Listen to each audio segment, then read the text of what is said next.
Hello, my dear family. I'll start with some small news from me. I'm currently making this video for you while on a short vacation with my, it seems, new girlfriend. Nothing serious so far, but who knows what will happen in a year or even two.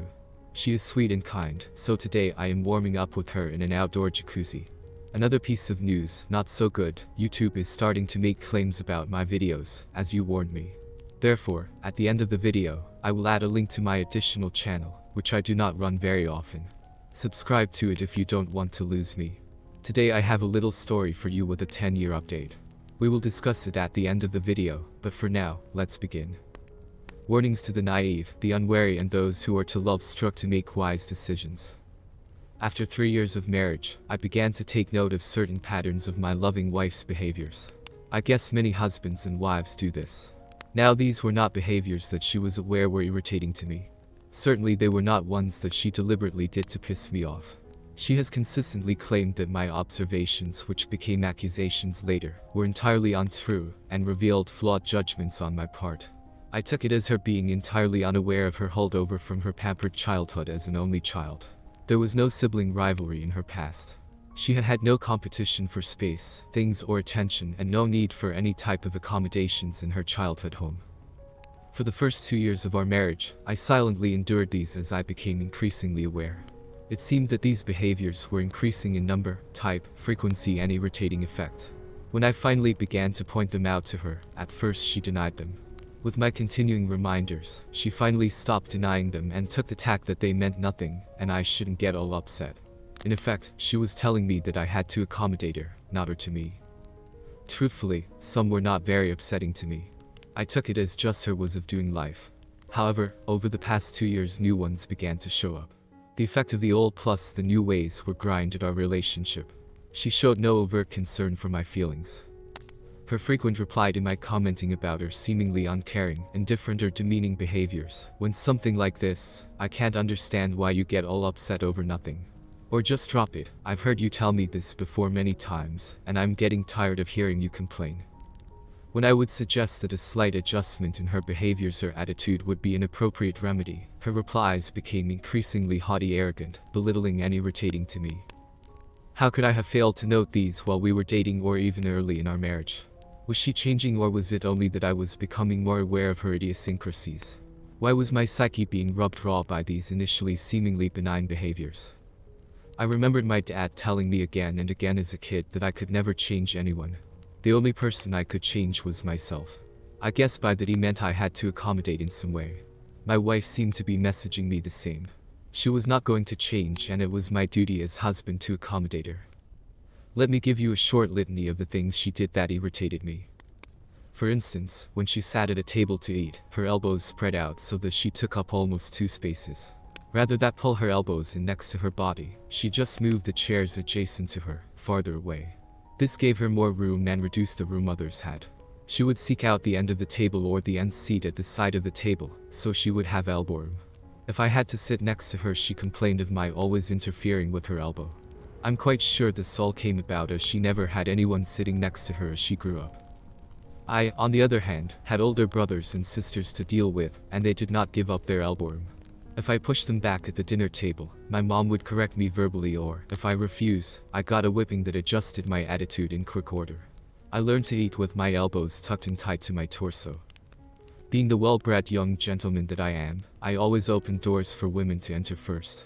When my wife would walk through a doorway, entering a house, she would stop just inside the door to remove her coat or rain hat or just adjust her shoes. Tough luck if I was behind her. I could stand in the rain until she moved on inside in her own leisurely time. I would request her to move forward 1 step. When she did not move, I would gently push her farther inside, to which she became angry. A verbal tongue lashing for being rude and insensitive and pushy would follow. When I reminded her that I was getting rained on while she took her sweet time taking off her raincoat, she would deny that I was getting rained on. Wait a minute. Comment from me. What the actual duck this man was doing? I'm screaming, where's his masculinity? Oh my gosh. Okay, let's continue. Of late, I have taken to telling her I don't like to take her shit in exchange for staying out in the rain. I felt like I was in a no-win situation. Get rained on or get shit on verbally. Her attitude for the rest of the day was one of distancing me from her.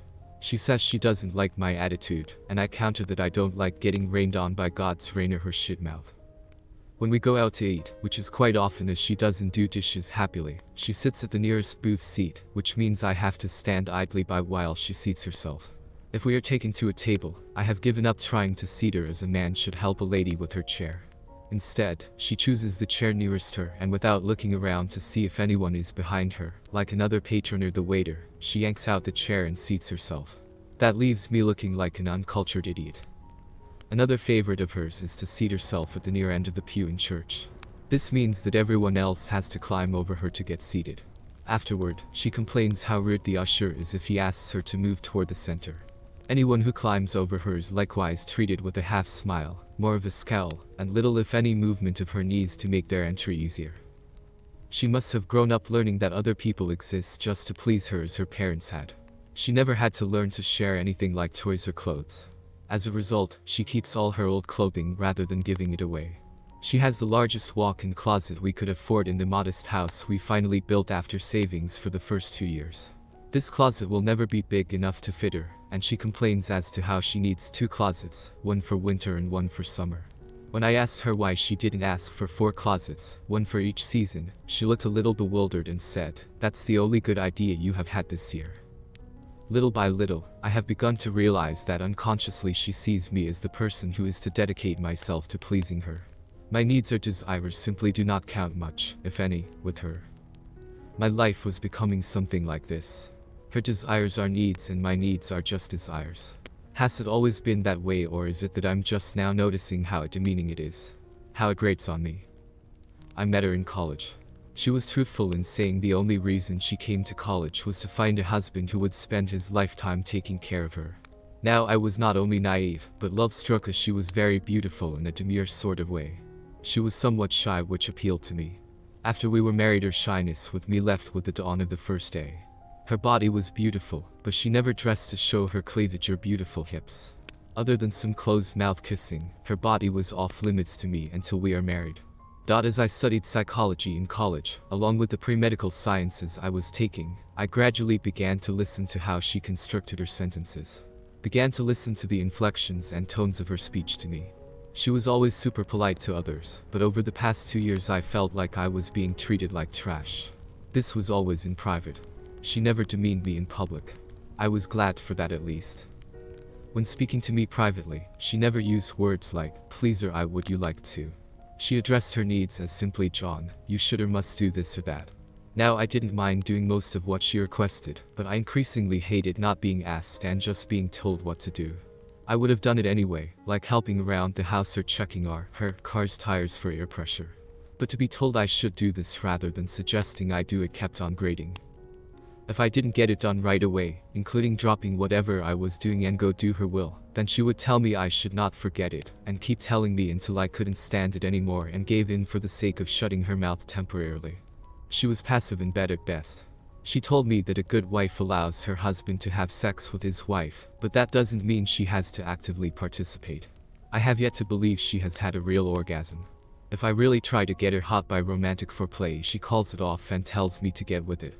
She doesn't allow herself to enjoy sex, which really turns me off as I want to please her. For a long time I kept telling her that if she would just let me please her that way, then I would be happiest.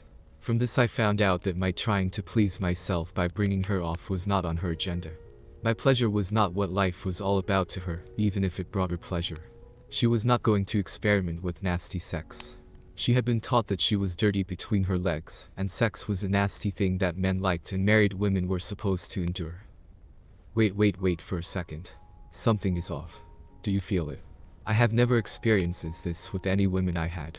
Poor guy, what the actual bridge he had as a wife. Oh my gosh. Okay, I'm continue. We had no children after 3 years of pretty much one-sided marriage. She had had to work from the beginning. I even quit college to get a job to support us so she wouldn't have to work after our second year. I was going nowhere in life with her and going there in a hurry. Finally I had had enough. I sat down and had a little talk with myself. Enough was enough, I told myself. She is not working and has all day to do things, yet has no time for fixing dinner or sex with me. She was not going to change, and I was not going to live my life as she had planned for me. I had to take some action for my own mental health. I wanted to finish college and go on to medical school. She wanted me to make money like doctors do, but she wanted it now as the TV advertisement prompted her. I talked with my parents who were understanding but not really supportive. I had to do this on my own, so I did it.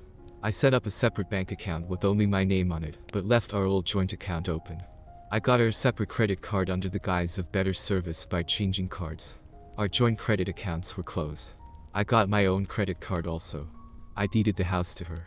All this with the purpose of cutting all financial entanglements with her. I visited a lawyer and had divorce papers drawn up giving her everything except alimony. I arranged to have the papers delivered to her at home in exactly 1 week. I paid the lawyer in full. Only cost $300 if she didn't contest it. I had my last paycheck given to me personally rather than deposited. Our old joint account had 3 months living money. I had worked hard and saved in spite of her. Now I was going to be free. The day the divorce papers were to be delivered finally arrived. That day was the first day after my last day on the job. I had given notice several weeks earlier. We had breakfast together, which was not too unusual. I told her I was not going to work today. Looking across the table at her, we both with coffee and finishing up the toast, I looked at her and said, "Sweetheart, today I am giving you what you have wanted most. I am going to let you provide for yourself and you only. You don't have to feel angry or even guilty about my wanting things that interfere with your happiness. You no longer have to endure sex with me or my complaining about standing in the cold rain while you take your raincoat off. You don't have to ask me 10 times to oil the screen door or check your tires. The dishes will be put in the dishwasher exactly as you want them from now on. You can set the thermostat to exactly where you want it. You will never have to complain about the clothes in the washing machine being left overnight rather than being put in the dryer, and I promise never to run the dryer at night again. You will never have to tell me to get gas in the car. You will never have to remind me several times to trim the lawn again the way you like it done. My snoring will never bother you again, and you will never have to tell me to pick up your dirty panties off the floor and put them in the washer. Later this morning, you will be served with no-fault divorce papers which I have prepaid. If you sign, you won't have to pay anything to be rid of me and all the irritating things due to you. I'm giving you sole title to the car and the house. All current bills are paid and you have 3 months worth of money in the bank to see you through until you get a job to support yourself in the style you have always complained about that I didn't. I'm taking the metro to the airport in half an hour. My personal things have already been packed and shipped. If you had been looking, which you never noticed me anyway, you would have seen that my things in the guest room where I have resided for the past year are missing. They have been boxed and shipped over the past month to my new city and to my new apartment. Now I have only to give you my wedding ring, which has discolored my finger from the false gold it was made of when you bought it for me. I enjoy the coffee and will miss it a lot, but most of all, I will enjoy your being free of me, and my constant nagging about my desires for personal and sexual fulfillment." With that, I pulled off my wedding band and gave it to her. I washed off as much of the green as I could in the kitchen sink, as she turned to look at me without saying anything. As I was walking out with just my overnight bag, she called out, "John, why did you take so long? Jerry has been after me to get rid of you for almost 2 years. We won't have to hide from you anymore. I see you finally got all the hints I have been sending you. Thanks for paying for the no-fault divorce. I'll sign it gladly." With that, I left. I stopped on the doorstep to thin a little. She'd been cheating on me for such a long time. I had not clue and had never even considered the possibility. Live and learn, I guess. I made one more stop before hopping on the metro. I stopped by the bank and withdrew all the 3 months cash we had saved. I went to our safety deposit box and took out the car title, which had only my name on it. We owed nothing on it. The house title was the only remaining item in it. My lawyer had the marriage license in his office. He would burn it after the divorce was finalized. Having nothing else to do, I decided to go back home for one more item I had left. I figure we had both won and lost just about everything we had. I knew Jerry, whoever he was going to learn about only children as wives also. I just hope it took him 20 years rather than 2. I knocked on the door to my former house and Sherry answered. "What are you doing back here? I thought you would be in the airport by now." She seemed not a bit remorseful as to the events earlier in the morning. "Honey, since this Jerry guy is going to be supporting you now, I figured you had no need for the car or the cash in the bank, so I'm taking both. Give him my best regards." I smiled and waved as I drove off on my way to my future. Real Duck. Epilogue. I did get a good job in another city, then finished college on an ROTC scholarship. I became not only the gentleman I already was but an officer as well. Thankfully, I never heard from her about Sherry again. Update 2019. It has been 11 years since this story was written, so a little update. I ran into Sherry last week. I was in town for my father's funeral. Before you get angry with me, I saw my parents as often as I could, usually between deployments. As mentioned, I became an officer and to a lesser degree a gentleman in the Marine Corps. I am a major currently posted to MARSOC, having spent most of my time in Force Recon. Anyway, I was in my dress uniform as my father's old army buddies asked, and who am I to deny Vietnam veterans? They said I was impressive with my medals, 3 Purple Hearts, Bronze Star, with Star, and Silver Star from 3 tours of Afghanistan and 2 of Iraq. I digress. I ran into Sherry at my father's funeral and boy had she changed. She had gained 30 pounds and had not aged well. We met the next day to finally talk. She worked as a waitress in a diner. She had 2 children to Jerry, but he was nowhere to be found. He was caught in bed with another married woman, and her husband did not take too kindly to this. Good old Jerry spent a month in the hospital and disappeared upon release. Sherry struggles but is content. She finally said sorry for being such a bitch. I got the impression that she would have liked to start again, but she did not say so directly. I told her about my career. I told her about my wife, whom I met while in the Landstuhl Regional Medical Center, recovering from injuries received in an EAT blast, and our 4 kids. We spoke for 4 hours, but I had to head back to North Carolina. I did commit to keeping in touch. When I got back to my wife and children, in the motel room, she asked me how it went. I took her into my arms and wept. Not for what might have been, but for what is. I am so happy in my life and all is good in the world. Curly. Okay, I have something to say. Why the hell was she giving him hints? Why the hell didn't she file for divorce herself? This is what I hate in people, not just in women. Have the balls to admit your mistake in the form of cheating and leave, instead of giving hints. It's disgusting. But I'm glad that things turned out well for him in his life. And she got what she deserved. That's quite an instructive story. What do you think?